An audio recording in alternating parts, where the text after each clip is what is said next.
Nylon मांजा जर कोणी विक्री करत असेल तर ते बेकायदेशीर आहे. नायलॉन मांजा विक्री करता येत नाही. नायलॉन मांजामुळे बरेचसे अपघात झालेले आहेत. अशा प्रकारे जर काही कोणी शहरातले काही व्यापारी विकत असतील तर निश्चित नागरिकांनी आम्हाला माहिती द्यावी. आम्ही त्याच्यावर कारवाई करू आणि आम्ही स्वतःहून सुद्धा त्यासाठी एक वेगळं पथक हे करून दुकानाची तपासणी करून आम्ही त्याच्यावर कारवाई करणार आहोत जर मिळून आले तर.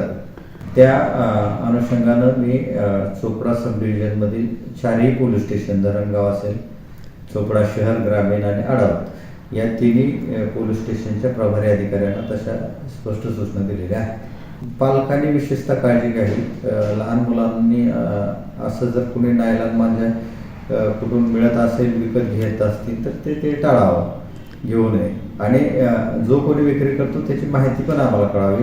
112 नंबरला जरी आम्हाला नुसतं डायल करून तुम्ही कळवलं की या दुकानात नायलॉन मांजा विक्री होतो तरी आम्ही स्वतःहून ती कारवाई करू.